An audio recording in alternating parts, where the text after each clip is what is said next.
तेजस्वी यादव साहब ने हमको न्योता दिया बात करने के लिए, तो उनसे बात हुई तो हमने यही प्रस्ताव रखा कि साहब राज्यसभा में हमारे आदमी को जाने दीजिए, आगे हम आपके साथ हैं। आज अगर चाहते हैं वो आगामी दिनों में भी अगर इस तरह से रिश्ता बने तो हमको मौका देना चाहिए। एमआईएम को ये हरा लाल से कोई लेना देना नहीं है। एमआईएम काम करती है जनता के हित में। सरकार कैसे चले, सरकार कैसे बढ़े, जनता का हित कैसे हो। नमस्कार, दर्श न्यूज देख रहे हैं आप और मैं हूं आपके साथ दक्षा प्रिया। बिहार में एमएलसी चुनाव को लेकर लगातार अब हलचल तेज हो गई है और तमाम जितनी भी राजनीतिक पार्टियां हैं वो अपनी अपनी तैयारी में लगे हैं। नीतीश कुमार के घर पर सम्राट चौधरी और साथ ही बिहार सरकार के कई मंत्रियों का आना जाना लगा है। वहीं दूसरी ओर अगर विपक्षी पार्टियों की बात कर ली जाए तो विपक्षी पार्टी के पास भी एक एमएलसी की सीट आ सकती है और कहीं ना कहीं आरजेडी सुप्रीमो लालू प्रसाद यादव ये चाहते हैं कि उनके बड़े बेटे तेज प्रताप यादव की वापसी आरजेडी में एक बार फिर से हो जाए और वो एक एमएलसी की सीट पर जाएं। तो ऐसे में अभी फिलहाल जो चर्चा विमर्श है वो लगातार जारी है, लेकिन वहीं दूसरी ओर एआईएमआईएम ने भी दावा ठोक दिया है और एआईएमआईएम ने कहा है कि जहां तक हमने आपको राज्यसभा के चुनाव के समय में मदद किया था, सपोर्ट किया था, हालांकि आप लोग वो एक सीट नहीं निकाल पाए, लेकिन बावजूद इसके अब हम एक सीट चाहते हैं और उस सीट पर एआईएमआईएम का प्रत्याशी जाए। तो इसको लेकर के भी अब एआईएमआईएम की तैयारियां तेज हो गई और राज्य स्तर की जो बैठक है वो बुलाई गई है। तस्वीरें देखिए, ये एआईएमआईएम की जो बैठक है उसकी तस्वीरें हैं। यहाँ पर तमाम जितने भी बिहार के विधायक हैं वो आपको नजर आ रहे होंगे। अख्तरुल इमान जो प्रदेश अध्यक्ष हैं एआईएमआईएम के, वो नजर आ रहे होंगे और साथ ही जितने भी पदाधिकारी हैं, जितने भी कार्यकर्ता हैं, नेता हैं। और बैठक महत्वपूर्ण एमएलसी चुनाव के पहले इसीलिए भी मानी जा रही क्योंकि 10 सीटों पर चुनाव होने हैं और ऐसे में सरगर्मियां तेज है क्योंकि एआईएमआईएम ने दावा कर दिया है, कह दिया है कि हमको एक सीट चाहिए और कम्युनल फोर्सेस को शिकस्त देने के लिए हमेशा कोशिश करते रहे हैं। यही हम लोगों का राजनीतिक पार्ट भी है और यही कार्यक्रम भी हमारा है। पिछले दिनों में जब जरूरत पड़ी कि साहब कोई सेकुलर विचारधारा के लोगों को साथ दिया जाए, हरचंद के हम लोगों ने गुजारिश की थी। जब तेजस्वी यादव साहब ने हमको न्योता दिया बात करने के लिए, तो उनसे बात हुई तो हमने यही प्रस्ताव रखा कि साहब राज्यसभा में हमारे आदमी को जाने दीजिए, आगे हम आपके साथ हैं। तो फिर उनसे बात हुई तो उन्होंने कहा कि नहीं, अभी राज्यसभा में जाने दीजिए, आगामी दिनों में आपका देखा जाएगा। तो उन्होंने वादा किया है, तो ये वादा उनको निभाना चाहिए। हम लोग आज पटना पहुंचे हैं, हम लोग बात करेंगे उनसे कि भाई आपने जो वादा किया था वो वादा निभाइए, क्योंकि आगे दिनों में भी और इलेक्शन होने हैं, तो इन चीजों के लिए हमसे बात करेंगे। तो क्या वादा है कि एआईएमआईएम को ये हाँ, उसने यकीन दिलाया था उस वक्त कि साहब आगे दिनों में आप लोगों के बारे में हम लोग देखेंगे। तो जाहिर है कि मौका आ गया है, ये मौका है उनको अपने वादा को पूरा करने का। तो हम लोग उससे बात करके फिर आप लोगों को क्या लगता है एआईएमआईएम नहीं, मैं ये कह रहा हूँ कि एमआईएम के पास हमारे पास सदस्य संख्या इतनी नहीं है, तो हमें जाहिर है कि दूसरे के सहयोग की जरूरत है। कल तक उनको राज्यसभा के सदस्य के लिए उनके आंकड़े पूरे नहीं हो रहे थे तो मेरा सहयोग उन्होंने लिया था। उनके कुछ लोग बिट्रे कर गए, वो अलग मसला है, लेकिन हमने बड़ी ईमानदारी के साथ उनका साथ दिया। तो आज अगर चाहते हैं वो आगामी दिनों में भी अगर इस तरह से रिश्ता बने तो हमको मौका देना चाहिए। तेजस्वी यादव से बात करने के लिए जाइएगा सर?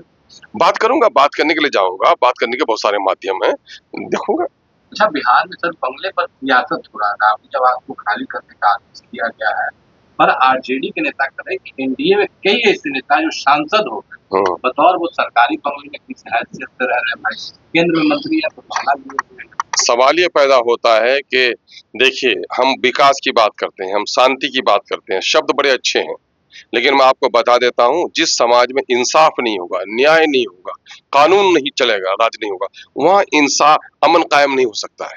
मैं कहता हूं ये किंगशिप नहीं है, राजतंत्र है, लोकतंत्र है। लोग आएंगे और जाएंगे, शक्ति जनता के हाथ में निहित है। तो जो नियम बने हैं, जो उस कानून पर सबको लागू होना चाहिए, है ना। इसलिए जो कानून बना, ये कानून बनना चाहिए। अगर कानून में है कि नहीं दूसरों को दिया जा सकता है तो उनको भी दिया जाना चाहिए। अगर कानून में ऐसा नहीं है, ऐसी नियमावली नहीं है कि नहीं साहब दूसरों के साथ कोई बेहतर सलूक नहीं किया जाएगा, पक्षपात नहीं किया जाएगा, तो उनको हटाना चाहिए। उनको तो आवास आवंटन किया गया है 10 सर्कुलर राबड़ी आवास के। तो मैं कह रहा हूँ कि ठीक है, जिस आवास में अगर हैं उस आवास में भी उनके रहने से कोई कयामत बर्पा नहीं हो जाती है। या उनके उस आवाज को छोड़ देने से भी क़यामत बर्पा नहीं हो जाती है। लेकिन चूंकि आपने नियम को तोड़कर दूसरों को रहने दिया है, तो इसके बारे में भी आपको सोचना चाहिए। बिहार में मदरसों की जांच करवा रही है सरकार। ये कहा जा रहा है कि जो मदरसों को अनुदान मिलता है सरकार की तरफ से, उसकी जांच होगी।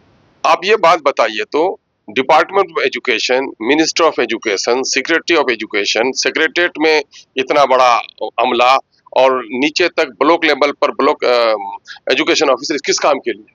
इसी काम के लिए है कि पठन पाठन ठीक हो, हमारे बच्चे सही तौर पर पढ़ें। तो ये जांच कोई नया मामला थोड़े है क्या?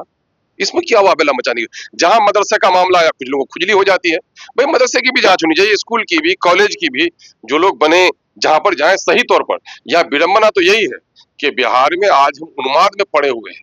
जो विकसित देश होते हैं वो जात पात धर्म भाषा के नाम पर नहीं लड़ते, वो तो दुनिया में अपने आप को आगे बढ़ाने के लिए, साइंस और टेक्नोलॉजी में आगे बढ़ने के लिए, आर्ट एंड कल्चर में आगे बढ़ने के लिए प्रयास करते हैं।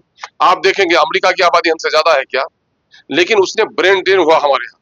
दुनिया के जितने भी अच्छे लोग थे, इंटेलिजेंट बच्चे थे, जो IIT टॉपर करता है हमारे यहाँ, जो IAS में टॉपर करता है, वो भाग कर चला जाता है अमेरिका, भाग कर चला जाता है लंदन। तो अच्छे अच्छे अकल का उसने इस्तेमाल किया और अपने देश का विकास किया। और हम लोग क्या करते हैं? हम लोग इसी में, गाय में, गोबर में, मंदिर में, मस्जिद में, टीका में, टोपी में, इसी में आज इसी में झगड़ा करने की जरूरत है। दुनिया कहां से कहां पहुंच गई, हम इन्हीं छोटे छोटे मुद्दों पर लड़ रहे हैं। तो ये बकवास है, सब कोई बात नहीं है। जिनका जो काम है वो करना चाहिए। एक सवाल है सर, सम्राट चौधरी करें, बिहार में अपराधियों का खात्मा होगा 48 घंटे के अंदर जेल में। अब सवाल ये पैदा होता है, वो नए नए मुख्यमंत्री बने हैं, उनको आभास होगा, बिहार को लंबे समय से उसने देखा है, उनके बोले हुए भी शायद 48 घंटे हो गए, तो क्या ऐसा हो गया क्या? सवाल ये पैदा होता है दरअसल ये कहना कि सख्ती बरतें, इसमें सब लोग साथ देंगे।